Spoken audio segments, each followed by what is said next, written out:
All right, folks, we've just been at the announcement with John Cassell, who's just made it official.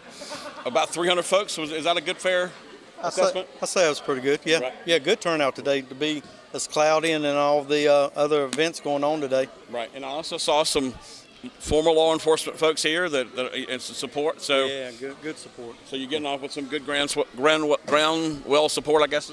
Yeah. Would we say it? Yes, sir. Yeah, I feel confident. Yeah, I feel good. All right, man. I'm going to switch angles here and ask you a little bit. I actually did a show the other day, and I said, what's some questions I should ask John? Mm-hmm. And one of them, when caller said they're concerned about some communities that don't recognize ICE, and this which is the immigration issue seems to be like a top issue right now. Mm-hmm. How do you feel about that? And will you work with ICE? Oh, most definitely. I work with all agencies, local, state, and federal. That's the issue with this administration. If you'll notice, there's a little hiccup with the state and some of the federal agencies going on here, and yeah, I have to work with all of them. I would love to have them come in and get on. If I can get somebody on task force with the ICE task force, but the ATF and the DEA task force, yeah, that gets us connected with them and where we got their support and they have our support. But right. No, most definitely, yes. Right. Because some, we hear about sanctuary cities and that kind of thing. Will Henry County be a sanctuary city or county? Not under my command, it won't. Okay. It surprised me. It did. I've been out of the drug work, the undercover work for almost 10 years now. I did it for 7, but it surprised me that the Mexican cartel picked Henry County. And only one other jurisdiction to distribute their marijuana, their cocaine, and their heroin up and down the East Coast. Henry County was going from Henry County down south. You think they felt it was safe in Henry County to operate? Well, I'll tell you, they didn't pick Henry County for the weather and the food. We'll put it that way. So yeah, that's my opinion, but I'm not on that. We've had an investigation team, but I do know that the court documents and affidavits said that Henry County and Winchester, Virginia was purposely chosen by the Mexican cartel. Right. Now, I noticed your new website. I went on it and checked it out. It was a former officer, Steve Johnson, and he had a pretty interesting little letter there. And we heard this during the last election a little bit, but in the fact that he's made this, he said he's heard that Lane Perry has said that he loves shooting cats. What do you know about that? I've never personally saw my opponent shoot cats, right. But I have personally heard him bragging about it. And I'm an animal lover. Anybody knows my wife. We're big in the SPCA, right. And we foster cats, especially dogs. But how long ago has this been? I mean, when have you heard him bragging about shooting cats? And that's kind of a joke over the office. Mm-hmm. It's when have I heard him talk about it? It's I left in October 2017. I really couldn't recall. It's not going to be like an everyday thing. Yeah. But I recall, the joke goes around the office, and they can blow up a picture of a cat and put a target on it, and he'll look at it and say, he'll make a comment about cats, but he doesn't like cats, especially he don't like them on his car. Okay. Yeah. You think it's a little weird? I mean, it just seems a little weird. Well, we had issue with cats right behind the sheriff's office, right. And down to the courthouse. It wasn't no problem with me, but he couldn't stand them being around there. And I was over, before I retired, I was over the animal control division, and we were told by him to get them, pick them up, make sure we keep it away from a judge that loves cats, and she actually took care of the cats, and we were instructed to make sure we get the cats, house them up, get them corralled out of there, and that's what we worked on doing under his direct order, even down to where they would move. The cats would be going down towards the range, which is right behind the sheriff's office. So we had to put traps up all the way around there and kind of keep it low key, where the local judge, she wouldn't know anything about it. But Yeah, he just can't stand cats. I'm like that. All right. I got to ask you, though, the thing that shocked me, I want to make sure I heard you right. You're going to publish your cell number to the public. Yeah.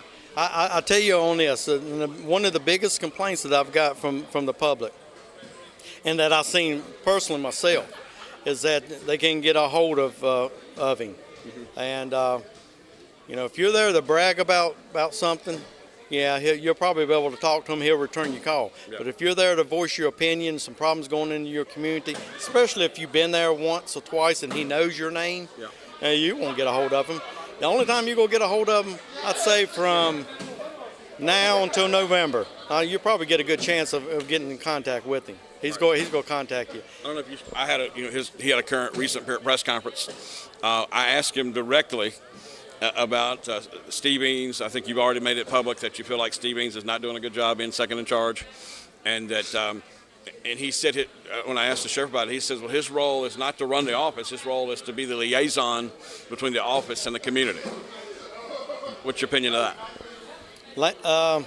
My opponent, he'll say a lot of things. You'll notice some of the things he's said in the past, and he'll recant on it later on. So what he says really don't make a whole lot of value to me. Mm-hmm. I know this administration. I know Lane. I know how he talks. What he'll say is what he wants you to hear at that particular time. Is he not telling the truth? He's a politician. He's been there long enough. That's the problem with not having a term. And my whole theme of it is it's time for a change. Nothing personal against Lane. Yeah. I like him as a man. Right. And, truthfully, I think he's a good family man, good Christian. What do you think when he's at a press conference? It's just hot air? We all are. Let me explain to you. He's a politician. He will tell you, and when he goes out to the meetings and through the community right around election time, now he started a little bit earlier this year. I announced back in last May when I was in for a brief period, and right after that he was doing, I believe, I don't think you got called to the scenes, but August the 30th he did a search warrant. I never in all my years on the SWAT team and in narcotics seen breaking news right there outside the door after we went into a drug house. Right. And he's doing a press. So he uses the media to his advantage, just like we saw last week. Pretty brazen, if you ask me, that he would call the media just for his benefit, but that's not what the media is for. The media is there. You're there to get the information out to the community. It's my job as a sheriff to give that information to you. Let the community know what's going on in the community. I can't do that without your help. You're not out there to promote me. That's not what the media is for. That's the reason why it's laws in place to protect that issues like that. But as far as back to your question on put my name, my phone number, yeah, most definitely. There's other law enforcement, sheriff's office agencies around here that do that, and that's a service that's going to be from people that sheriffs that care about their community. They want to be available to them, and that's as sheriff. That's my feeling on it. I need to be available to you when you need me. Right. The Martinsville Bulletin has been real vocal with a story. I think 3 or 4 stories on that they feel like that Sheriff Perry may have violated the Hatch Act. Yes. With his latest press conference out there in front of the sheriff's office. Any opinions on that? Do you think he did? Oh yeah, I've looked at the codes of the state code and the federal code. There's 4 elements on it. You can break one of them and be in violation on either one of the codes. He didn't break just one of them, he broke all 4 of them. Now he said that, and I'm sure he did, as sheriff, when I get in the office in November, I'm going to be going to some training and some classes for budgeting, for different kinds of laws, the Hatch Act and all. And they kind of prep you and getting you ready for the position that you're getting ready to take over. Right. And he knew what he was doing. He just didn't think nobody was going to call him out on. As far as I know, ain't nobody called him out on but the bulletin. Right. So he knew what he was doing. Last election, we called him out on an issue that he used some campaign finance money for commercials on a TV station that is federally. It's basically they have a tax exemption, a religious tax exemption, and it says in that ruling that you can't put political money in anything that's been handled by a tax exempt organization.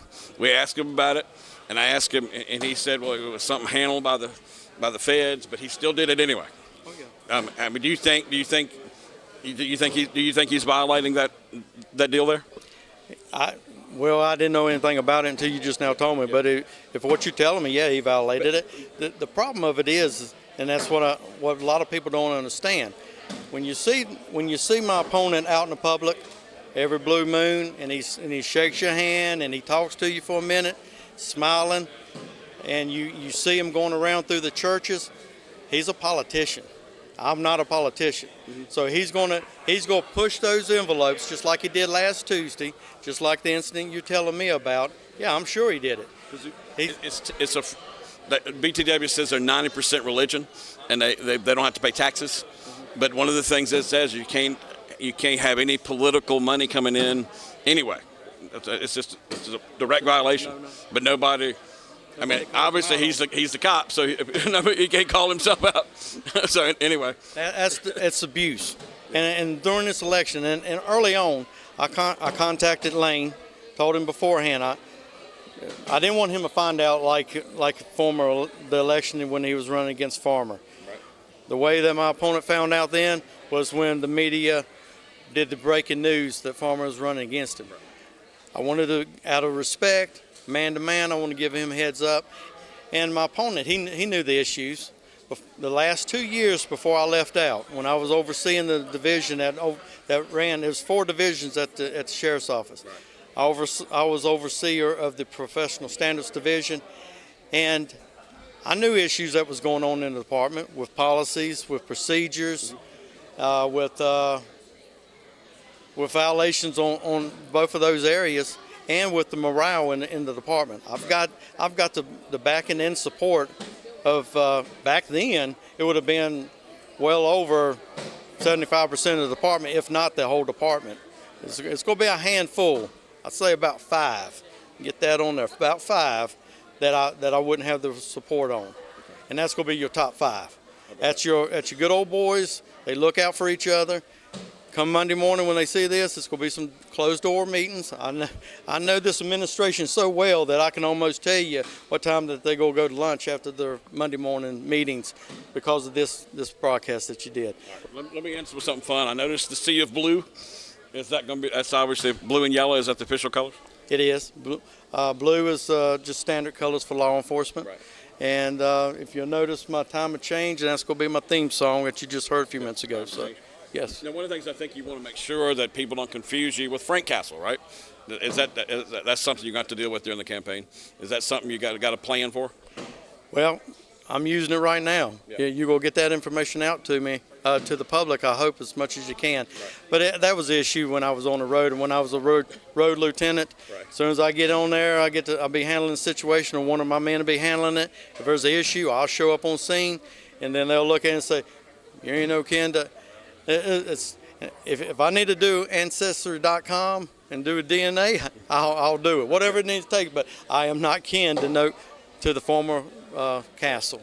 Right. My family's from Samville. That's where I was born and raised, up in Samville, and I graduated from Bass High School. Right. My understanding, he's from Northern Virginia, up that way. What's the next big event? We had the announcement today. What's coming next? What's coming next from this exciting campaign? I'll tell you what. Since you. I don't see a BTW, and I appreciate them coming out. Right. But I will know that he's got them pretty good with them. But I do appreciate. He's got a tight relationship with BTW. What do you think? You know the answer to that one. We'll end with that one. Well, let's just say when right after I did my announcement. August the 30th, he did that search warrant that he did on Ficksboro Road. Mm-hmm. That was exclusive.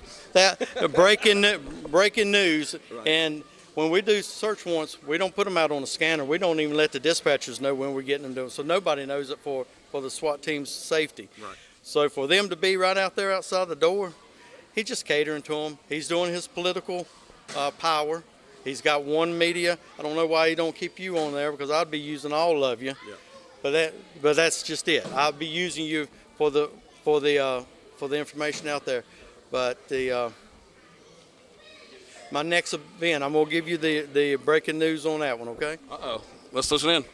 Go ahead. September the 7th. Right. We're gonna have the band Fats. Local band. I've loved them ever since I was I was a teenager. They're gonna do a 3-hour concert for me. And if you could do it anywhere in Henry County, where would you have it at? If you was in my shoes, where would you have a concert at? Outside. This isn't bad, but how about behind the Henry County Administration Building, right? Right behind the sheriff's office? How about that? Yeah, that sounds good. Who you been talking to? I just figured that's the way I'd do it. All right. Well, that's what I don't think that would violate the Hatch Act. Nah. I already checked. all the officials, make sure I crossed my T's and dotted my I's. So right. Jack Dalton Park, September the 7th. This is going to be the big fundraiser? It's going to be my last big event before the big day, November the 5th. How many debates can you commit to on Star News? I'll commit to every one that you give me a fair shot at. At least two? I give you every day. Now, I'm working in Roanoke. That's what the problem with me. I'm working at the Korean Police Department, right. So I've got a little tight schedule, and I got a commitment that I've promised them. But every day that I'm available, all I ask is for a fair shot. Right. How about debating Steve Eanes? Because I know Steve Eanes, I know you really disagree with a lot of things he has to say. I'll debate anybody. I've got my own direction. I know what to do. I know my job. Don't you think it's going to be an interesting campaign season with all this going on? It's already interesting, and it's already got it. It's things that's going on now that kind of surprised me. I just saw a deputy car go by. Well, good. Anyway, I don't know what that means. Anyway. But yeah, I'm up for all challenges. Okay. I don't back down from anybody. Well, thanks for being so open today. We would certainly appreciate it. It's been interesting to watch this, but I'm gonna have to do that cell phone watch, man, just to see how long you keep answering that thing. That could go crazy. It's 24/7. Oh, I know it. But like I said, and I mean it. If I see the same one and it's not an important issue that someone else can't handle, I'm just going to probably just call them the next morning. I got you. 911 is How about this? Last thing, because one of the big issues I hear that he won't sit down and meet with people. Will you have a certain time in the week that you'll be there just to meet with people? How about that? I don't know if you called it, but I'm going to put in my calendar, my work calendar, right, where I'm going to be in the office, and I'll be available for walk-ins. Right. So yeah, you come in there and you look at the calendar, or you call over the sheriff's office, and it ain't going to be 40 numbers that you got to go through to hit. Finally, you hit 39, and it's to the sheriff's office. Right. You hit me, you see my schedule, my staff will know. Yeah, yes, ma'am, yes, sir. He's available this afternoon from 12 o'clock. Just give me about an hour lunch. That could be a Henry County first. I think. That's something that should already been done. Mm-hmm. A lot of good sheriffs around. James Rogers was a good man, and I still hear a lot of good comments on him. And why was he a good man? Because he was heartfelt. He cared about this community. Strong leader. Had a good military career, and focused. But you got to have it here. If you ain't got it in your heart, the thing about my opponent, he said 4 years ago he's going to head into the ministry that he had a calling to go to, and he's going to give it 4 more years. Yeah. I don't know why he doesn't have that heartfelt. You can't. God ain't going to put that into your heart, and you're getting torn 2 different ways. That just don't work that way. All right. So I'm going to help him out. What's the question you'd like to ask the current sheriff right now? If you had him right there in that camera, what would you ask him? Well, he already knows everything that I've told him. Today, what would you ask him? If he would like to stay on, I would love to have him on. It's his option. I love to have him on. He can work for you. Most definitely. Okay. I like him. Yeah. He'll do what position would you put him in? He'd be. And I told him before, and I told him when I called him in. He's a good listener. He's a good follower. Yeah. I'll be able to, put him over. I know he worked with Steve Eanes and the county administrator and assistant administrator. They worked on getting this jail here. We needed the jail. Administrative, maybe business work? Oh, yeah, he'll be up in administration. Yeah. I just have him overseeing that jail project until the doors open up, right, and he can stay as long as he wants to until his retirement kicks in. I'm not going to kick him out. Okay. I'm not going to kick any Henry County. That is the first. I've never seen a challenger say that the guy can still work for you. That's pretty good. That's interesting. I am who I am. I'm not a politician. If I can't do something, or if I'm not going to do anything, I'm going to tell you, and I'm going to tell you why I'm not going to do it. But this ain't personal. This ain't because of what he's going around, and that's the best he's got. I opened all doors, and I told him, bring out any issue that you got on me, personally or professional. My career was my life. When I left out of there, that was a hard decision for me. Right. And when I left out of there, went overseas, I had God calling at my heart. I had my friends and family calling, and I did a lot of soul searching on that ground right there. And then I asked my wife first to make sure, because if she ain't behind it, it just probably won't happen. It ain't gonna be a good day for me. So once she said it, once I got her full support, I made the contacts, and I'm still making them. And then I had people reaching out. So yeah, I'm confident. I'm moving forward, and we're getting ready to do this thing come November. All right, folks. John Cassell here at his kickoff event, and it looks like the campaign has officially started.